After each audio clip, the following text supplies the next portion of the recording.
Привет, Флорence. Salut à tous qui Привет. nous regardent. Как дела? Хорошо, а у тебя?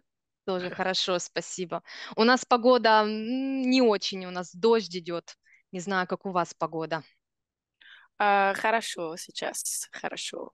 Мне Нет. жарко, мне очень жарко. У вас в Марселе жарко. Ага, Да-да-да. понятно. Ok, отлично. Alors, je voudrais présenter mon élève, c'est Florence. Florence est mon élève depuis le mai 2022. Mm, Donc, ça fait déjà un an et 3 mois, je pense. Alors, maintenant, elle a le niveau A2. Nous avons commencé récemment le niveau A2. Elle a confirmé le niveau A1. Elle a passé le test RKI. Voilà. Très bien. Bravo, bravo, Florence. Alors, moi, je vais dire quelques mots à propos de Florence. Alors, Florence, elle est vraiment une parfaite élève. J'explique pourquoi. Elle est très optimiste. Elle est très positive. Moi, j'aime bien. Ça me donne envie vraiment d'enseigner la langue. Elle est diligente. Elle fait son devoir. Ça, c'est très important. Je ne dois pas faire parler Florence dans le sens que ce qui est important, les gens qui apprennent le russe ou les langues, ils doivent avoir une capacité de parler les langues, de parler, de dire ce qu'ils veulent, par exemple, donner son avis. Donc ici, nous n'avons aucun problème. Florence, elle se débrouille vraiment très facilement avec la langue russe. Elle sait comment utiliser le vocabulaire et la grammaire, même s'il ne sait pas quel mot utiliser, elle peut péréphraser quelque part des phrases et je la comprends très bien. Donc, ça vraiment aide pousser la langue plus rapidement. Donc, et c'est vraiment, moi, j'attends toujours nos cours. Je suis toujours ravie de donner des cours à Florence. Donc, c'est pourquoi je dis qu'elle est un élève parfaite, puisqu'elle fait des cours, elle fait ses devoirs, elle est responsable, elle est positive et elle a un talent dans les langues. Donc, ça, c'est parfait. Alors, Florence, peux-tu te présenter rapidement et nous dire ce que t'a poussé à plonger dans le monde des langues? Alors, salut à tous, je m'appelle Florence. J'ai commencé l'apprentissage des langues très très tôt. Je voyais vraiment pas ça comme une matière à l'école. J'ai commencé l'anglais, je crois que j'étais même pas rentrée à l'école. Ma mère me donnait des cours d'anglais. Ensuite, j'ai toujours travaillé l'anglais un peu comme la danse ou le théâtre. C'était vraiment, ah là, je vais faire de l'anglais. Je prenais mes cahiers d'anglais. J'avais des cahiers d'anglais l'été. Voilà. Après, j'ai démarré l'espagnol au collège. C'est devenu une passion également. Je révisais l'espagnol le soir en plus avant d'aller me coucher. Enfin, c'était vraiment. Je voyais ça avec vraiment du sens en fait pour l'avenir, pour ce que je voulais faire. Je me rappelle, je volais les CD de ma sœur en anglais, je les écoutais, j'essayais de traduire avec un dictionnaire mot à mot. C'était catastrophique, mais la passion était là. Et ensuite, j'ai fait des études de langue, donc j'ai un master en anglais et en espagnol. Ma mère a un petit peu investi, donc c'est-à-dire que 2 fois par an, elle m'envoyait en Angleterre et en Espagne, dans des familles d'accueil. Ah, nice. Mhm. Donc voilà, j'avais un lien avec des Espagnols et des Anglais. Et après, j'ai énormément voyagé. Donc l'anglais et l'espagnol, c'était vraiment deux passeports sur tous les continents, en fait. J'avais vraiment vu ça comme ça. J'ai pris l'espagnol pour pouvoir voyager en Amérique latine et pour parler au monde entier, parce que comme l'a dit Olesia, j'adore parler. Et, et voilà, ensuite, je l'ai utilisé dans mon travail. J'étais commerciale, donc ça m'a aussi ouvert les portes du monde du travail. Mhm. Donc voilà. Ok, merci. Alors, le russe est considéré par beaucoup comme un défi majeur. Mm. Et selon mes statistiques, les élèves qui apprennent le russe, ce sont les hommes. Parce que chaque quatrième, cinquième élève, c'est une femme. Ok. Si les hommes ils apprennent le russe parce qu'ils veulent expatrier en Russie, parce ils sont dans les relations avec une femme russophone, ou ils cherchent une femme slave, ou à cause du travail, ou ils sont amoureux par l'histoire, la culture, ou ils sont intéressés par dans la situation actuelle. Pourquoi toi, tu es une jeune belle femme, pourquoi tu apprends le russe? Euh, c'est quoi ton but? Alors, j'ai toujours voulu aller en Russie. Et comme je l'ai dit, l'anglais, ça me permettait d'aller sur une certaine partie du globe, l'espagnol aussi. Et c'est vrai que la Russie, bah, ça englobe aussi tous les pays slaves. Et j'avais rencontré des amis polonais, des amis serbes, etc. Ils parlaient le russe. Et en fait, je m'étais dit, on n'arrive pas très bien à parler anglais parfois. Et parler russe, ça me permettrait d'avoir accès. Après, je trouve que la langue est très jolie à l'oreille. J'apprends jamais une langue que je n'aime pas à l'oreille. Mhm. Donc, le russe, j'ai toujours trouvé ça très beau. Les gens russes que j'ai rencontrés, je les ai toujours trouvés très mystérieux et tout un monde auquel j'avais pas accès en fait parce que j'avais pas accès à la langue. Donc, j'ai toujours été très curieuse de ça. Ensuite, c'est tombé. J'ai commencé à apprendre quelques mois avant le conflit russo-ukrainien. Donc, c'était en novembre parce que avant Olesia, j'ai fait du CPF avec le russe. Mais du coup, c'était bien. Mais le russe, je sais pas, ça m'a attirée. C'est aussi très, je sais pas, c'est un peu enfantin, mais comme une énigme de pas savoir lire une langue, l'écriture, etc. J'avais envie d'apprendre. J'avais envie Mhm. d'apprendre. Voilà. Le français qui dit moi je parle russe couramment, c'est ouh. Oui, aussi, C'est- c'est vrai que les gens se questionnent beaucoup pourquoi j'apprends le russe. Et puis, mon père, par exemple, se pose beaucoup de questions. Mhm. Mon Donc, père, donc, quelle a été la réaction de ton entourage lorsque tu leur as dit que tu prends des cours avec moi? alors, systématiquement, quand je dis que j'apprends le russe ou enfin, après, j'en parle pas souvent, c'est juste que je dis, ouais, je peux pas ce matin, j'ai cours de russe. Tout le monde fronce le sourcil en général. Mais pourquoi? Et ils me disent, pourquoi tu en as besoin pour le travail? J'ai dit non, c'est vraiment une passion. Et puis, il y a aussi apprendre une langue compliquée, c'est très bon pour le cerveau, en fait. Parce que je sais que moi, dans mon travail, ça m'a aidé à gagner en créativité. Mhm. Même en réflexion, je sais que depuis que j'apprends le russe, ça m'a redonné une gymnastique. Rien que le fait d'apprendre quelque chose, en fait. Un nouveau sport, c'est comme une nouvelle langue. Donc, c'est créer de nouvelles synapses dans le cerveau, c'est ouvrir une autre dimension, s'intéresser à autre chose, parce que là, en apprenant le russe, je m'intéresse à tout ce qui concerne la Russie, que ce soit la culture, etc. Donc, ça crée tout un nouveau monde dans votre vie. Mais c'est vrai que les gens sont très, très surpris. Ma mère est très fière de moi parce que bon, à chaque fois, c'est oh, ma fille fait toujours des choses un peu spéciales. Mais, mais, euh, mais après, oui, les gens sont surpris. Ils me demandent si c'est dur. Ils me demandent pourquoi. Et je leur dis que c'est un hobby. Mhm. Voilà, en gros. Quand tu demandes est-ce que c'est compliqué, tu réponds quoi? Oui, mais pas impossible. Mais pas impossible. Ça demande juste du travail, hein. Jouer au tennis, c'est compliqué. Faire de la gymnastique, c'est compliqué. Faire de la danse, c'est compliqué. Tout est compliqué quand ça a du sens et quand c'est beau, c'est forcément compliqué. Mais ce qui est compliqué aussi, c'est d'apprendre une langue quand on est adulte, en fait. Parce que quand on est Mhm. enfant, et c'est ce que j'ai fait, j'ai toujours appris quand j'étais dans un système scolaire. Donc, j'avais Mhm. l'habitude d'apprendre des nouvelles choses. Alors que quand on grandit, on va au travail, on apprend des choses au travail, mais on s'enferme un peu dans ce qu'on sait. Mhm. On va pas apprendre quelque chose de complètement nouveau, on va dire. Et là, le russe m'aide à recréer cette capacité d'apprendre plus facilement et d'intégrer les choses. Mhm. D'accord, oui, je suis d'accord.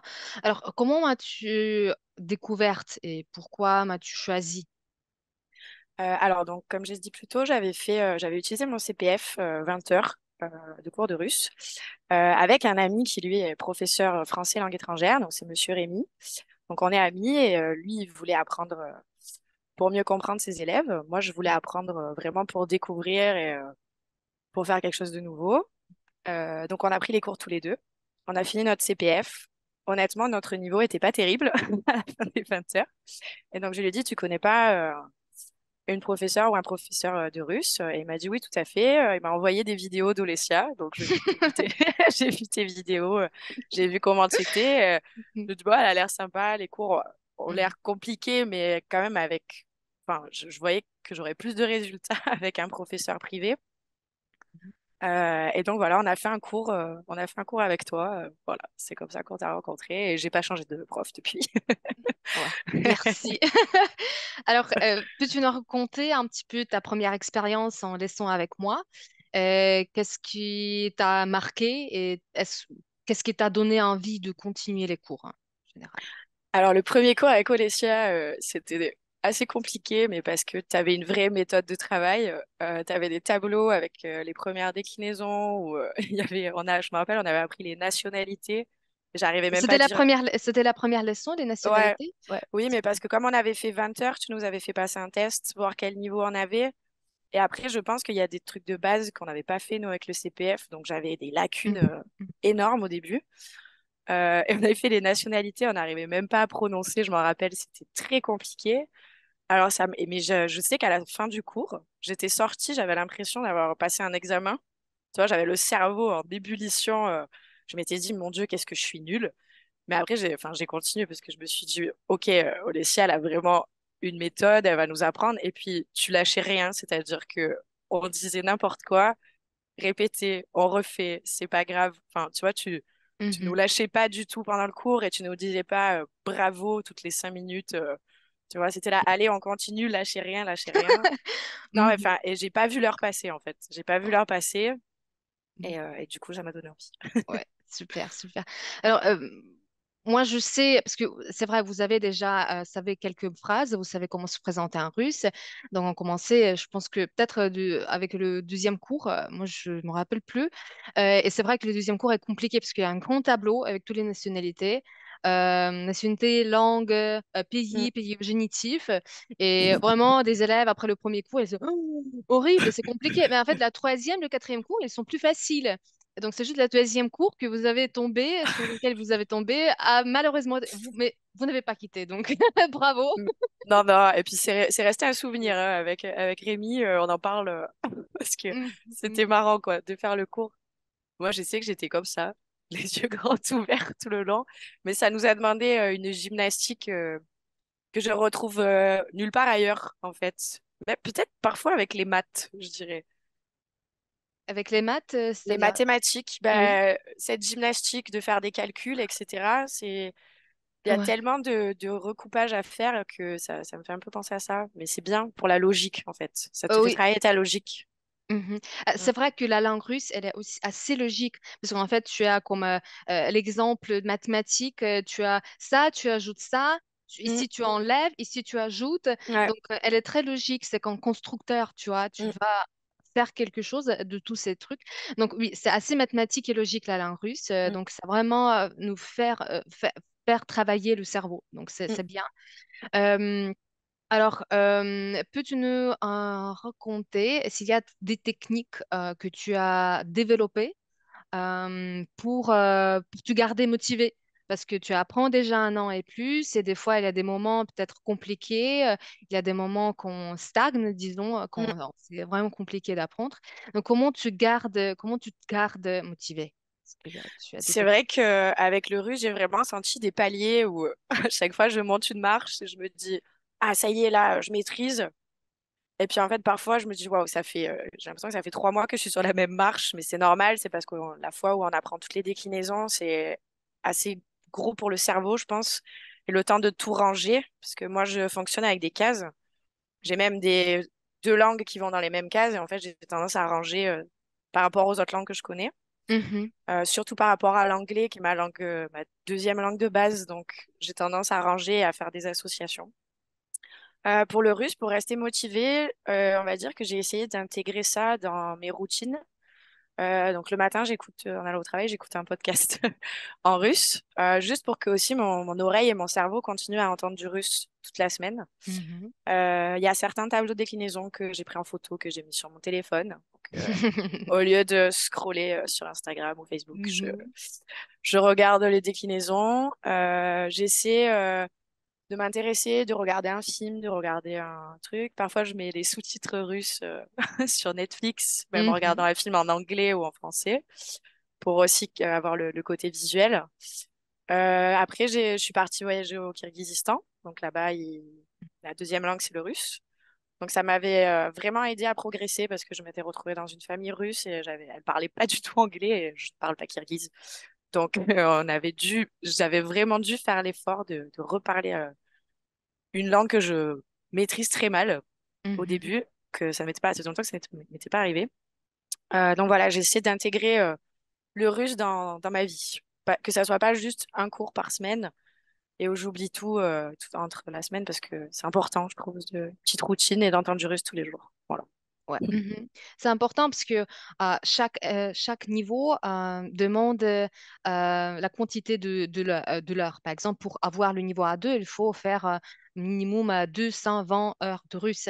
Et bien sûr que tu ne peux pas avoir tous ces heures avec un prof, ça va prendre beaucoup de temps, beaucoup d'argent, etc. Donc, normalement, tu dois travailler sur le russe, tu dois faire des devoirs, tu dois écouter des podcasts. Mm, Donc, c'est mm, super que que tu es entouré par la langue russe, que tu cherches cette opportunité de mm. travailler un peu plus.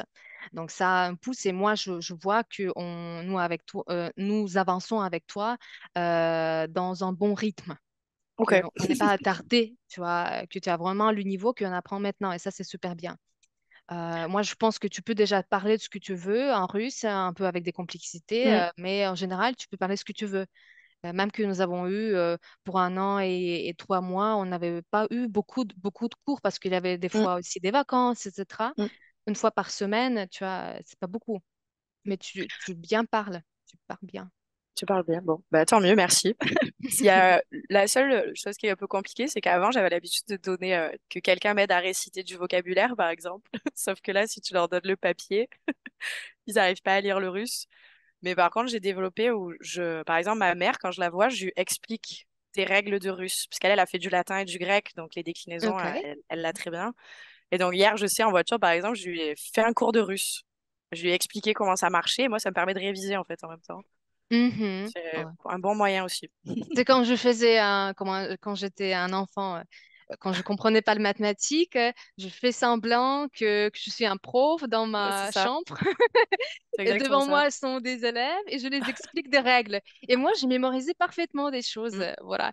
Donc c'est vraiment une bonne méthode mm, de mémoriser des choses que c'est mm, quand toi, tu joues un rôle de prof. C'est toi qui c'est expliques. ça. Mhm. Ça te pousse apprendre les règles plus profondément parce que tu dois expliquer, pas seulement Mm, comprendre. Ouais, ouais. Mhm. Alors, quelles sont tes astuces favorites que tu as utilisées pour mémoriser le vocabulaire et la grammaire russe? Est-ce que tu utilises certaines techniques? Alors, elles sont un peu bizarres, mes techniques, mais j'ai tendance à faire soit des associations de mots, euh, un truc très... Je vais te donner un exemple, le verbe kurit, donc, Mhm, fumer. mhm.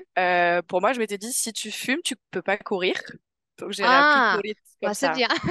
Tu vois, je fais des trucs comme ça où Mhm, je me fais des visualisations.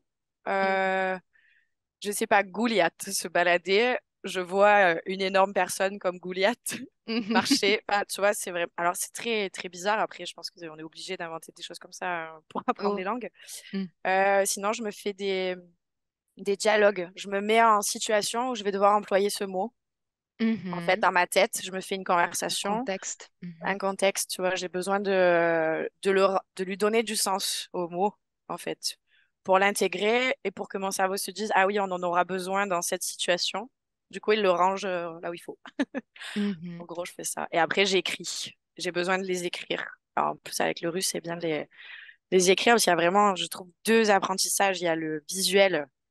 Bon, enfin, il y a vraiment deux parties, quoi. C'est j'apprends visuellement et j'apprends à l'oral, quoi. Parfois, j'ai du mal à voir les deux. C'est-à-dire que le mot, je vais le mm, connaître à l'oral, mais parfois, je vais faire une faute à l'écrit. Donc, j'ai vraiment besoin de faire les deux, quoi. mhm. Vraiment comme ça. Oui, merci. Je pense que les gens qui t'écoutent maintenant, ils vont aussi choisir l'un de ces techniques parce que c'est vrai que certaines techniques fonctionnent bien pour Mm, quelqu'un et ne marchent pas pour une autre personne. Donc, ça dépend aussi de notre type de mémoire, comment mm. on mémorise les choses, etc. Mais c'est bien de créer, je pense qu'il faut quand même de créativité pour créer des associations. Parce Oui. que courir, parce que tu ne peux pas courir. Ouais, C'est bon, bien, après, c'est mon c'est bien. travail. Ouais, ouais, mais ça m'a sauvée. Mais parce qu'après, moi, je suis peut-être pas très carrée. Tu vois, peut-être qu'il y a des gens qui se feraient des tableaux, qui les Oui, il y en a, ouais. rangeraient. Moi, Mhm, je suis pas très carrée comme personne, donc ça va être plus la créativité qui va m'aider. mhm, Mais c'est vrai que, oui, je fais des associations de mots ou même des blagues ou des situations drôles, parce que je sais que mon cerveau, c'est ça qui va retenir. mhm, mhm. Et tu penses que tu as déjà une certaine intuition en russe, c'est-à-dire quand tu peux deviner facilement quelle forme utiliser. Des fois, ça arrive quand tu as un certain niveau, quand tu déjà pars, tu comprends comme le skeleton de la langue, et tu comprends bien. Est-ce que ça t'est arrivé déjà, des moments comme Alors, ça? plus à l'écrit, le fait qu'il y ait les déclinaisons, mais j'arrive à deviner la traduction. Mhm. plus comme ça. Après, en intuition, non, je me trouve pas encore assez intuitive sur le russe. Après, je sais que j'ose parfois et souvent quand j'ose parler, tu me dis toujours oui, ok, j'ai compris, j'ai compris. Donc peut-être que parfois je fais de la faute sur la fin du mot avec la déclinaison, mais je pense que le sens, enfin, je sais que si je vais en Russie aujourd'hui ou je retourne au Kirghizistan, j'arriverai bien à parler et ça serait encore mieux, quoi. Enfin, j'ai trop envie de repartir voyager, mais pour Mhm, pratiquer, parce que c'est vraiment le challenge final, c'est d'aller mhm, dans la gueule du lion. Mais, euh, mais voilà. Non, je sais pas. Après, j'ai une bonne intuition en langue en général pour comprendre. Donc, je pense que mhm. ça m'aide. Il y a quand même des formes qui, s- qui se retrouvent avec l'anglais ou, tu vois, j'arrive quand même à m'en sortir. J'arrive à m'en sortir. Mhm. Moi, je pense que tu es assez courageuse parce que je pense que si tu vas en Russie ou dans le pays russophone, tu vas approcher les gens, tu vas parler sans problème. Et ça, c'est super bien. Oui, oui, C'est oui, c'est sûr. les gens qui vraiment avancent, qui progressent rapidement, surtout quand ils vivent dans le pays de langue qu'ils apprennent. Les gens qui gagnent, c'est les gens qui parlent, qui n'ont pas peur Mm, d'approcher les gens et de demander dans la langue. Qui ne tombent pas, qui ne commencent pas à parler en anglais parce que, bon, je ferai pas des fautes si je parle anglais. Non, et c'est les gens qui parlent les langues, vraiment, la langue qu'ils veulent apprendre. Donc, je pense que c'est ton cas, tu es courageux, et si tu vas dans un pays russophone, tu mm. vas progresser assez rapidement. Mais même à Marseille, hein, parfois, hein, j'ai rencontré des Russes dans le métro. Je suis capable d'aller leur parler, de leur demander d'où ils viennent, juste pour pratiquer un peu, parce que Mhm. voilà, enfin, ça m'est arrivé, hein. Dès que je rencontre quelqu'un de russophone, en général, je lui Ouais. parle un peu ou je lui demande d'où il vient. Et du coup, la personne, en général, est sympa et essaie de me parler un peu russe pour Mhm. voir mon niveau parce qu'ils sont très Mhm. curieux de pourquoi j'apprends, en général. Mhm. Et Mhm. du Mhm. coup, ouais, je rate pas une occasion. Mhm. Oui, il faut aussi euh, s'habituer à l'accent. Bah, bon, disons qu'en russe, nous n'avons pas beaucoup d'accent. Euh, on tous parle la même Ouais. langue. Il n'y a pas de différence comme en France, par exemple, les gens du nord et du sud. Mais oui, c'est bien que tu écoutes les autres voix, disons, Mm, les autres manières de parler. Parce que toi, tu es habitué à moi, tu écoutes des mm, podcasts, mais peut-être que tu vas dans le pays et puis tu es perdu parce que là, les hommes qui parlent et chacun a son manière, donc il faut mm, vraiment pratiquer avec les gens. Ok, est-ce que tu peux dire quelques mots à propos en général de nos cours? Qu'est-ce que nous faisons pendant les cours? mm. Euh, Euh, alors, généralement, le cours avec Olesya, ça démarre par un peu de chat. Donc, je vais essayer de... Parfois, je le prépare à l'avance, parfois pas du tout. J'essaie de lui raconter ce que j'ai fait depuis une semaine. Et je lui raconte absolument tout. Donc, Olesya est très open. Elle accepte toutes mes histoires un peu farfelues.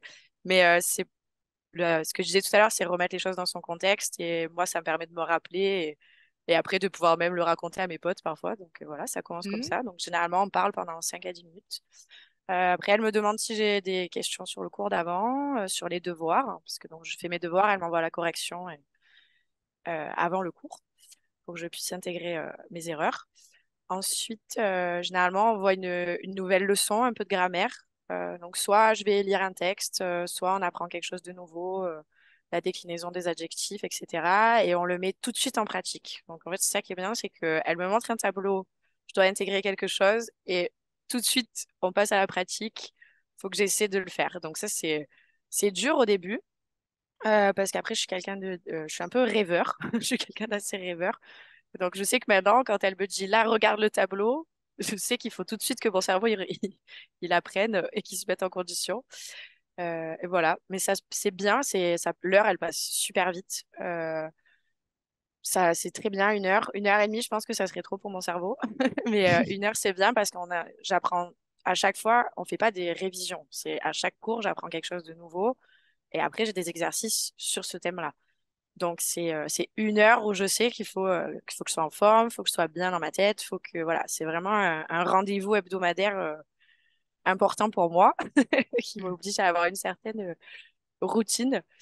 Et non, ça va, c'est très rapide l'heure. Et c'est cool parce après, elle prend des sujets divers, on fait de la peinture, on a fait sur des personnes connues. Voilà, donc c'est bien, c'est Oui. drôle. On fait des contes parfois, des histoires. Je dois raconter des choses. Enfin voilà, j'ai l'impression de passer aussi un moment avec une amie. Au bout d'un moment, c'est pas oh non le cours de russe. Enfin c'est marrant, on parle de tout quoi. Donc c'est vraiment bien. Oui, c'est bien. Et si je veux ajouter que nous faisons des révisions de temps en temps, parce que moi, je regarde aussi un élève.